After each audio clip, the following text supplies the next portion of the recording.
What's going on, you guys? Semen Piso back once again. We're going to do an intense study of the book of Revelation. We are on chapter 5. So let's get right into it. Like, comment, subscribe.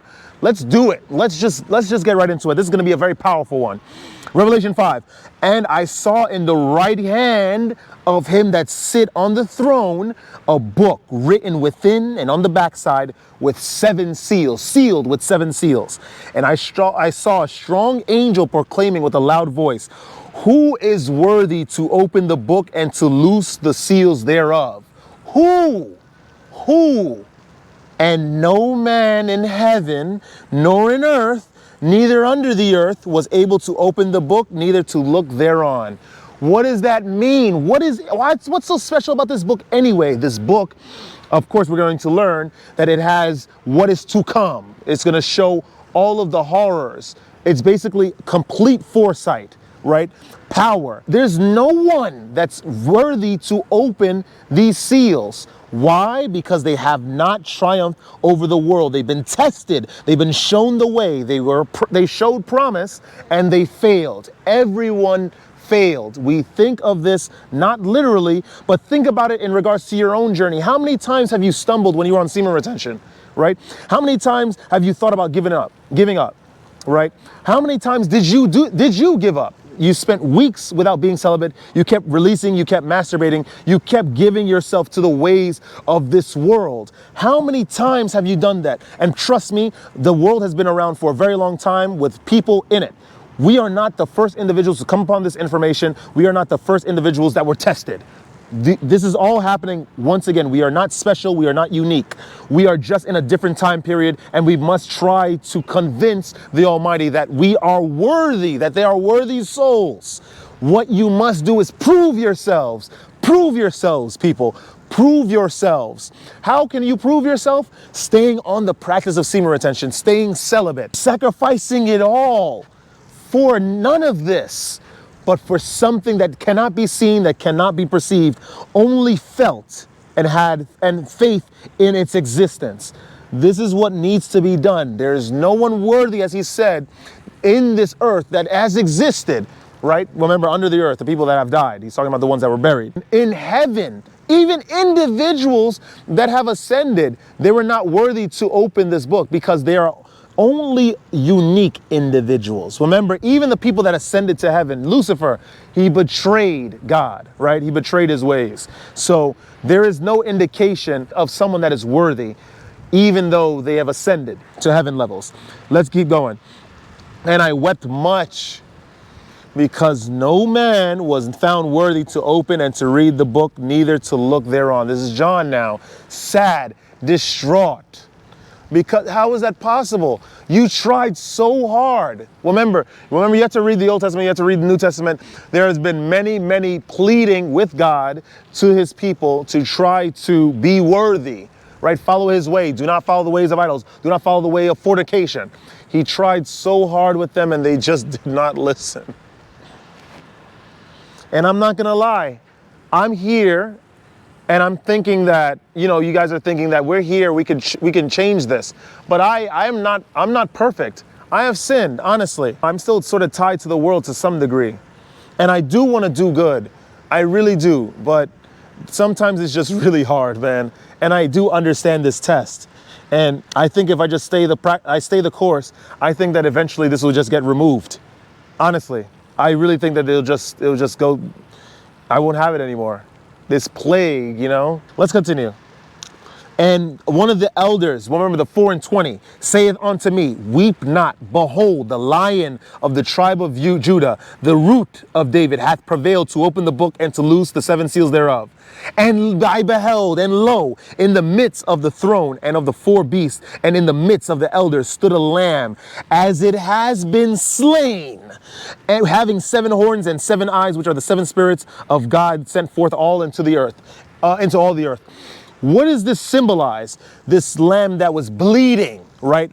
It is representative of course, you know, in the Judeo-Christian faith, it's representative of Jesus, who went through the crucifixion, who was put to death by the individuals of this world, of this physical reality, that hated his way, that hated what he represented, and hated what he was trying to get the people of the world to do. And it showed that he was slain. He's bleeding, of course, in this realm, to show his suffering in the physical realm, in just for another reward, just for the higher reward. How this is representative to us on semen retention is when we pay the price, because what this is, I could say this all the time in many, many different ways.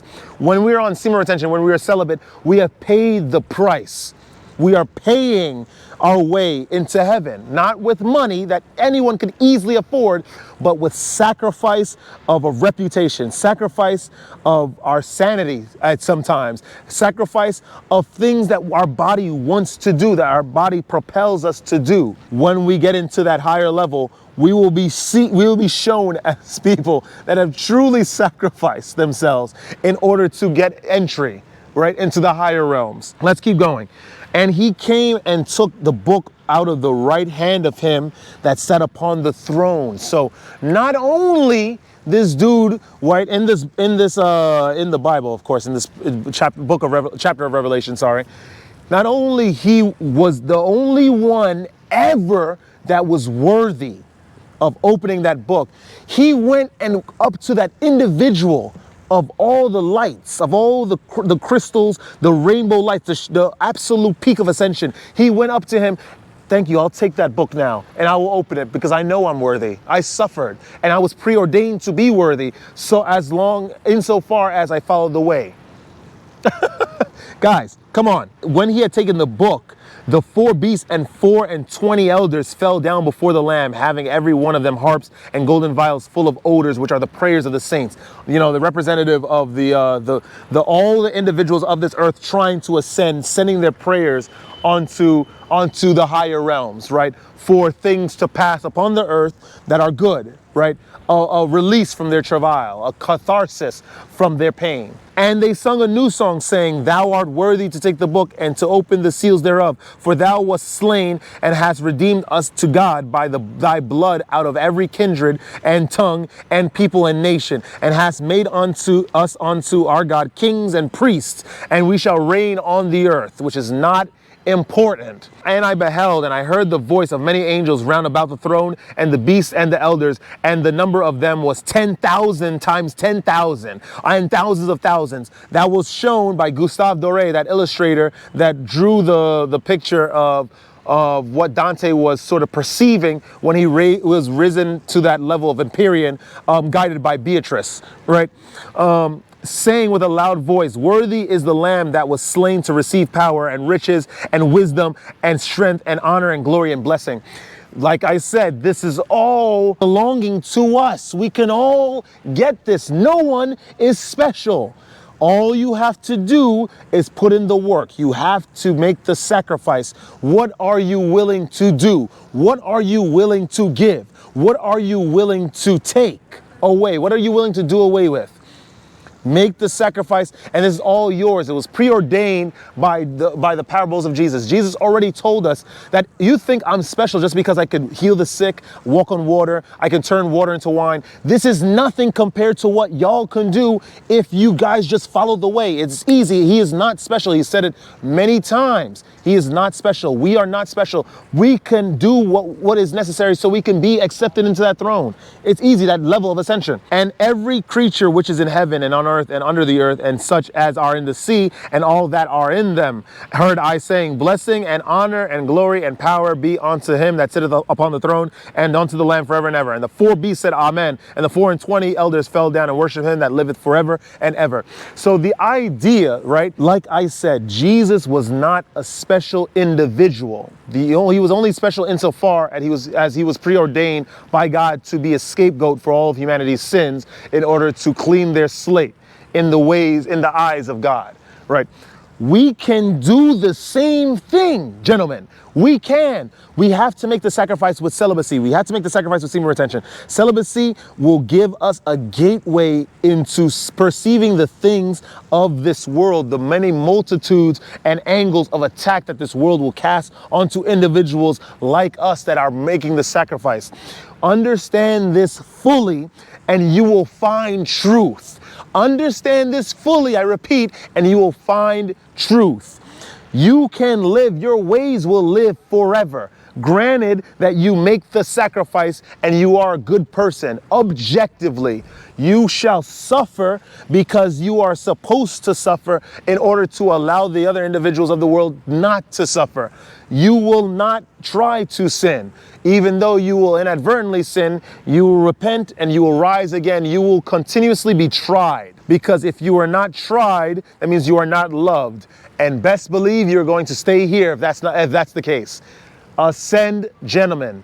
Be on semen retention. Allow the world to burn you alive. Allow this world to cut you to pieces, to ribbons. Everything that you ever knew. Allow yourself to be rejected by the same individuals that used to call you their friend. Allow these things. For remember, in the new world, in the world to come, the new world that is coming, we're not having some cultist talk. We're not having some sort of prophetic thing, even though it is sort of a foresight. In this new world that is to come, there is going to be no division based on what we look like or what. The only division that will happen are the people that are not on semen retention, that are not self-controlled, and the people that are. It is just that simple. We will become pillars. This place will change. The cultures will change. They will understand that things are just unhealthy and they just shouldn't be partaking in them. But that's just the way things are now. We are not there yet. We must continue to preach what needs to be preached. We're going to continue saying what needs to be said until we are felt. This is just the long, the tall, and the short of this situation here. Do not ever let this place get you down, and stay radiant, my friends. I shall see you guys in the next video. Woo!